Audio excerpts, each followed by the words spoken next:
하나님 말씀 보시겠습니다. 하나님 말씀은 시편 63편 1절로 11절 말씀입니다. 제가 봉독해 드리겠습니다.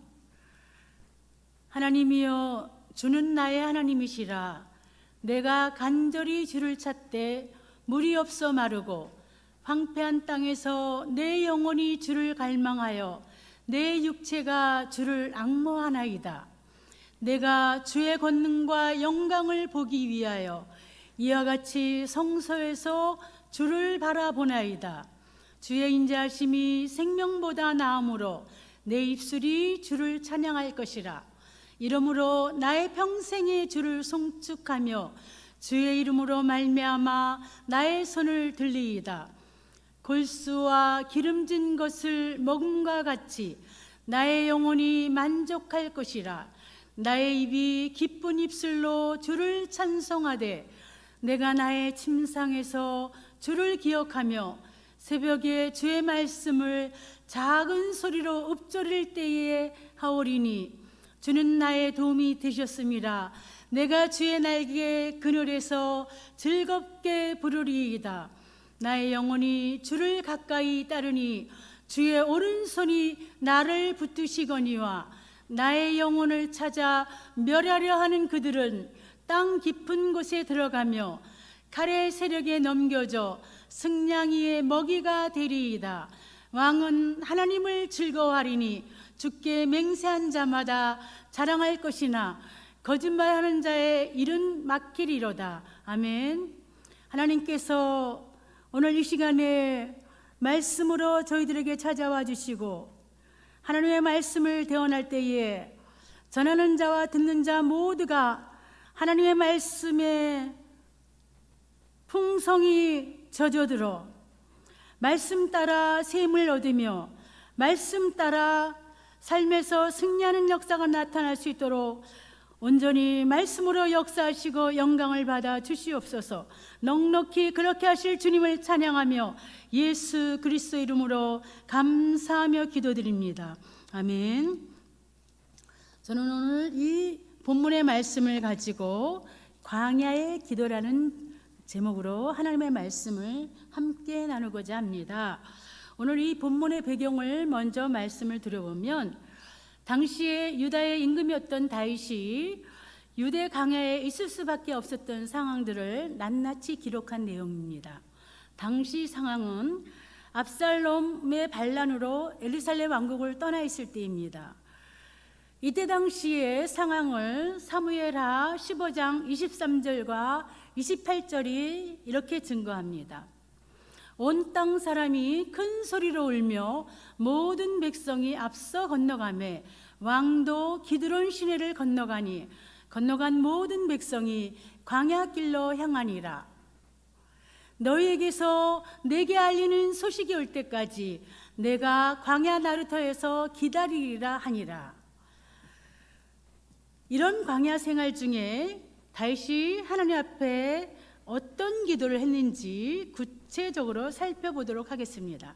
첫 번째 1절로 4절 말씀까지 하나님을 전적으로 사모하는 기도를 올렸던 것을 우리가 살펴볼 수 있습니다.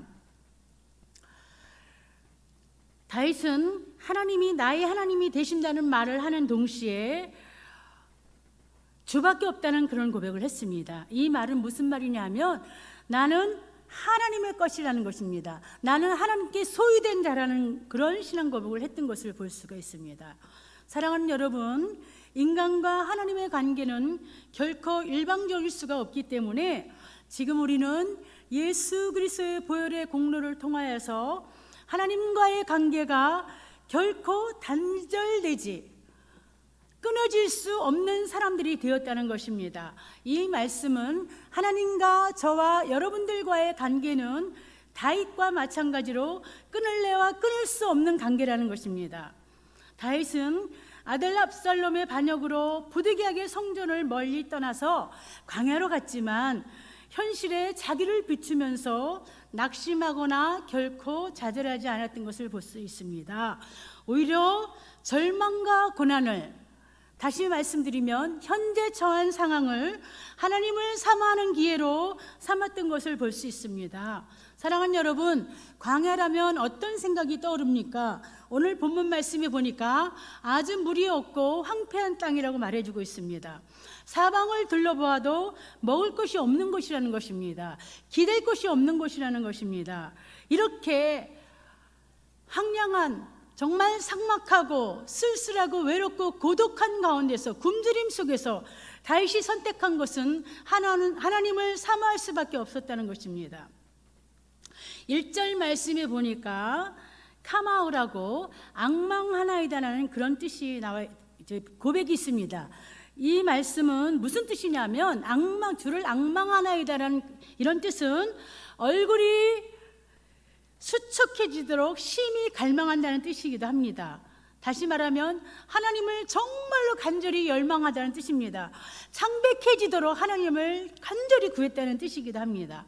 현대인의 성경에는 악망하나이다를 이렇게 표현했습니다. 사모하나이라고 이렇게 표현했습니다.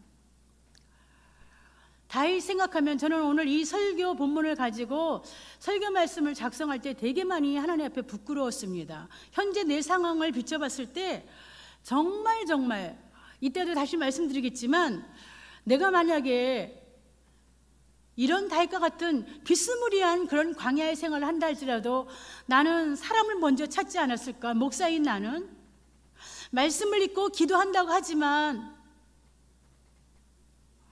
침을 삼킬 수 없을 정도로 목구멍이 답답하고 메마른 그런 상황에서도 다윗처럼 하나님 앞에 하나님의 은혜를 사모하고 하나님만을 사모하고 하나님만을 바라보고 하나님만을 구하고 하나님께만 나아가는 그런 상황을 감당할 수 있을 것인가 한번 돌아보게 됐습니다.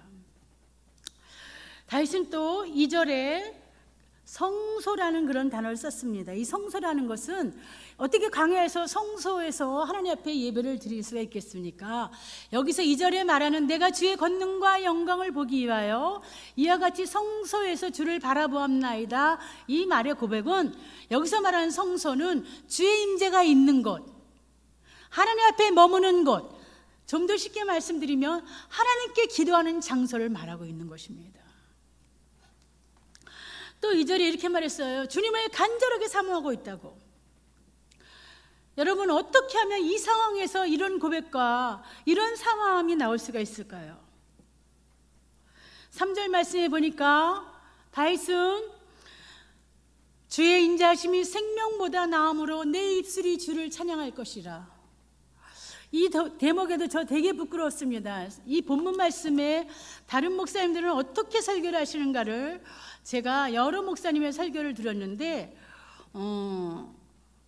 모든 목사님들께서도 하나같이 저와 마찬가지로 어떻게 하면, 어떻게 주님을 사랑하면 자신의 목숨보다도 주님이 더 낫다고 그럴 것인가.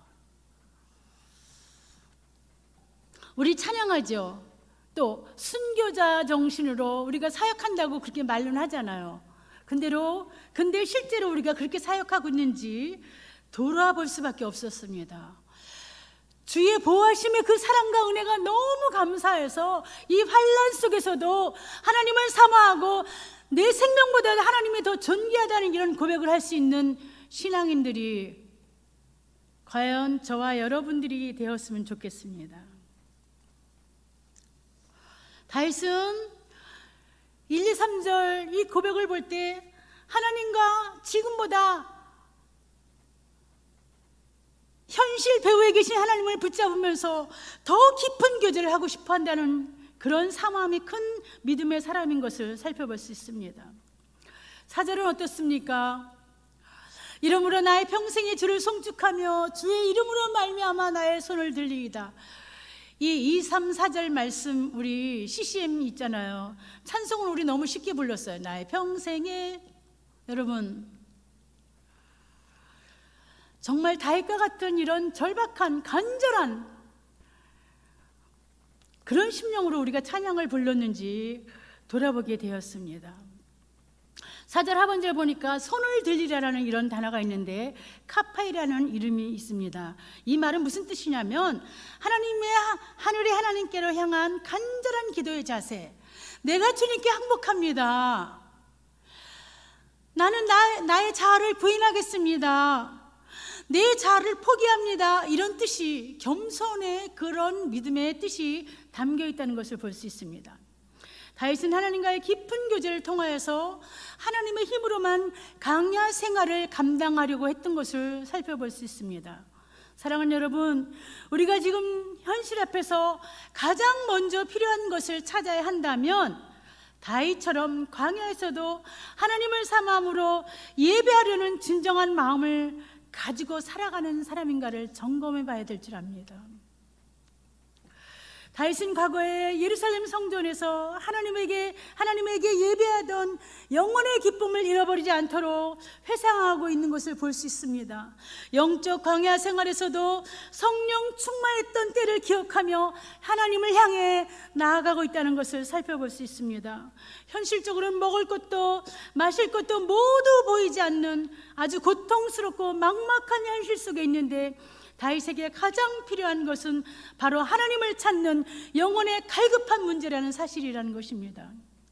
어떤 이는 사랑에 갈급하고 어떤 이는 물질에 갈급하고, 이처럼 하나님 아닌 그 외의 것들에 갈급한 사람들은 항상 자신의 갈급한 대상만을 바라볼 수밖에 없습니다. 그러나 인간은 영적인 존재이기 때문에 우리의 영성의 흐름이 밖에 대한 꿈이나 희망이 아니라 내 내면에, 내 안에 채워지는 하나님의 사랑과 충족감에 있다는 사실을 우리는 기억해야 될 줄 압니다. 하나님의 축복의 흐름을 거스리고 살아가는 인생들은 영육에 병들고 밖으로는 외연적으로는 풍족하고 화려하게 보일지라도 그 내면에는 황량한 광야와 같이 구멍 뚫린 심령이 된다는 사실입니다. 반면에 하나님을 사모함으로 가슴속에 하나님의 사랑으로 가득 채워진 사람은 작은 일에도 감격하고 날마다 소망의 닷줄을 붙잡고 살아가는 아주 신령한 영적인 성숙한 사람이 될 수밖에 없다는 것입니다. 두 번째, 다윗이 광야에서 어떤 기도를 했느냐면 5절부터 8절 하나님에 대한 절대적인 확신의 기도를 한 것을 볼 수가 있습니다. 5절, 골수와 기름진 것을 먹음과 같이 나의 영혼이 만족할 것이라. 나의 입이 기쁜 입술로 주를 찬송하며. 여러분, 조금 전까지만 해도 먹을 것이 없고 목마름이 심한 황폐한 그 벌판에 있었는데 어떻게 골수와 기름진 것을 먹음과 같이 나의 영혼이 만족할 것이라고 그랬습니까? 다윗은 먼저 1절로 4절에 있는 말씀처럼, 신앙 고백처럼 하나님을 사모하는 기도를 했습니다. 저에 있는 환경을 바라보지 않고 환경 배후에 계시는 살아계신 하나님, 생존하시는 하나님을 사모하고 기도했기 때문에 이런 고백들이 나올 수 있습니다. 여러분, 우리 눈으로 보여지는 것만이 다가 아닌 것입니다. 다윗은 이미 성령 충만하고 하나님께 대한 그런 확신을 가지고 이런 고백을 했던 것을 볼 수 있습니다. 나의 영혼이 만족하다는 것입니다. 사도 요한이 고백했지요. 요한일서에 내 영혼이 잘된 같이. 영혼이 잘 되는 것이, 영혼이 건강한 것이 우선인 것을 다윗은 우리에게 또 한 번 고백시켜주고 있습니다. 영혼이 건강하니까 나의 입이 기쁜 입술로 주를 찬송하되, 책임과 의무와 종교성만 가지고 찬양하는 것이 아니라 성령의 기쁨으로 주를 찬양했다는 것을, 다윗이 하나님께 대한 확신을 얻은 후에, 확신을 얻었다는 것은, 확신하는 기도를 했다는 것은 이미 응답을 경험했다는 뜻이기도 하다는 것입니다.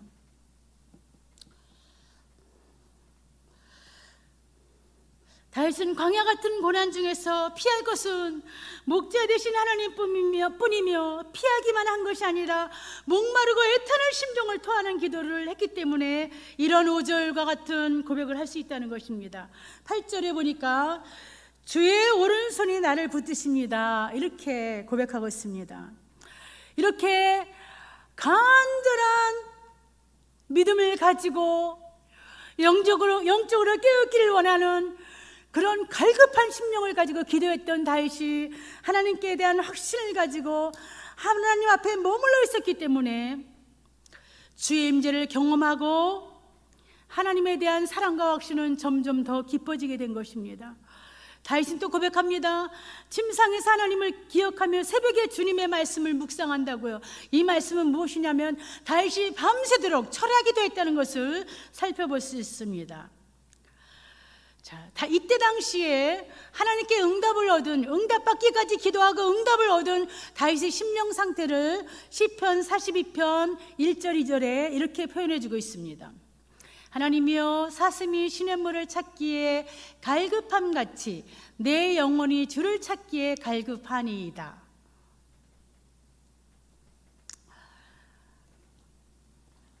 사랑하는 여러분, 다윗은 사랑하는 아들에게 반란을 당하여 비참하고 자괴감이 들고 수치감으로 모욕적이고 이런 상황에서 광야에 있을 때에도 대적자들보다 하나님께 더욱 집중했던 것을 볼 수 있습니다. 왜냐하면 이 확신이 있었기에 다윗은 하나님의 은혜로 승리할 수 있었기 때문이었습니다. 다윗은 하나님의 인자하심이 생명보다 낫기에 하나님을 찬양한다고 고백했을 뿐만이 아니라 다윗을 보면 고난을 통해 하나님의 살아계심을 더 정확하게 확신하는 것을 우리가 도전받아야 됩니다. 성경에 보면 다윗뿐만이 아니라 성경에 아주 위대한 인물들은 이렇게 다윗처럼 고난 속에서도 하나님께 대한 절대적인 사랑이 식어버리지 않고 말씀과 기도로 깨어 있었던 것을 볼 수가 있습니다. 그 중에 우리가 너무 잘 아는 사도 바울도 그렇죠. 요셉도 그렇고요. 그 외에 많죠. 우리는 한 주간을 살면서 여러 가지 우리가 원하든 원치 않든 희노애락을 만나게 됩니다. 이것은 결코 우연이 아니고 하나님이 나에게 주신 섭리, 프로그램이라는 사실을 우리가 잊지 말아야 되겠습니다. 하나님의 백성들이 각자 하나님이 허락하신 그 프로그램들을 통해서 하나님을 더욱더 확신하며 살아가야 되겠습니다. 마지막으로 다윗은 강에서 어떤 기도를 했느냐면 하나님의 은혜를 고백하는 기도를 9절로 11절에 표현하고 있습니다. 다윗은 거친 들판에서 쫓김을 당한 다윗은 아주 성숙한 신앙의 모습으로 우리에게 도전을 주는데 수치와 모욕 속에 예수님처럼 골고다를 향하여서 퇴보하지 않고 진보했을 때 하나님의 사랑을 경험하게 되는 그런 고백들을 볼 수가 있습니다. 자신의 고통을 통하여서 하나님 아버지에 대한 사랑을 깨닫게 된 다윗은 하나님을 깊이 묵상하는 중에 자신의 대적자들이 다 망할 것을, 영적인 미래를 바라보고 망명자의 입에서 승리하는 확신의 고백이 나옵니다. 주의 오른손이 나를 붙드셨다고. 다윗은 또 응답하신 하나님의 은혜를 감사하는 기도를 올립니다. 현실은 광야인데 미래에는 성전에 가서 예배하고 왕의 보좌에서 정치하는 자신을 생각하는 이런 확신, 이런 하나님의 은혜, 이런 하나님의 그 능력을 의지했던 것을 우리가 볼 수 있습니다. 다윗의 이런 광야 생활에서도 깨어있는 신앙의 그 모습들은, 이러한 하나님께 대한 확신들은 사망의 음침한 골짜기를 다닐 때마다 하나님의 보호의 손길을 경험한 사람의 입에서만 나오는 믿음의 자세인 것을 우리는 알 수 있습니다. 오늘도 하나님께서 우리의 마음과 정성을 다하도록 심어주신 삶의 자리에서 환경이나 사람이 아니라 하나님을 바라보기 위해서 우리는 어떤 기도를 하고 무엇을 결단하겠습니까?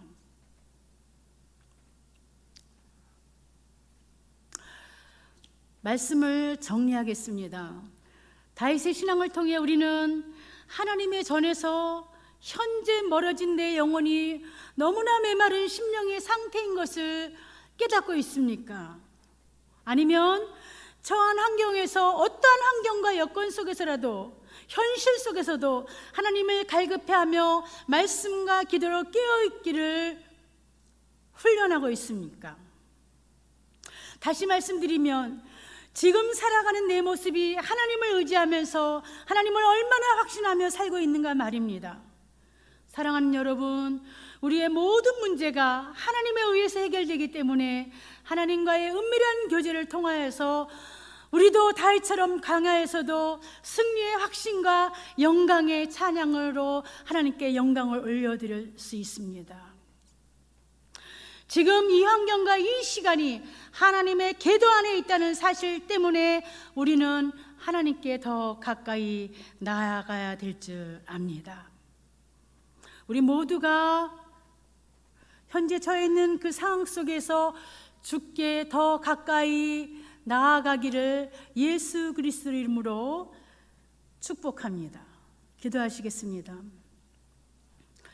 하나님, 우리가 다윗처럼 절박한 광야 생활이 아니더라도 하나님에 대한 확신과 갈급함이 있는지 돌아보게 하소서. 환경과 여건이 변화되지 않아도 여전히 하나님만 붙들고 살게 하시옵소서. 내가 현재 처한 상황 때문에 그럼에도 불구하고 감사하며 하나님을 더 깊이 만나는 기회가 되게 하시고, 오히려 고난이 하나님과의 관계 회복뿐만이 아니라 하나님의 은혜의 품이 되게 하소서. 이때가 자다가 깰 때인 것을 알게 하소서. 지금도 살아계셔서 역사하시는 하나님의 놀라운 능력의 역사하심과 주 예수 그리스도의 보혈의 은혜와 성령님의 내주내지하심이 오늘 말씀을 듣고 각자 처해진 상황 속에서도 하나님을 사모함을 놓치지 아니하며 그 사모하는 기도가 끊어지지 않음으로 인하여서 하나님을 확신하며 하나님의 은혜 안에 머무는 삶을 감당하기로 작정한 사랑하는 성도들 머리머리 위에와 환난 가운데 있는 영혼들과 하나님이 사랑하시는 몸된 교회 위에 지금부터 영원 무궁토록 함께 계시기를 간절히 축원합니다. 아멘.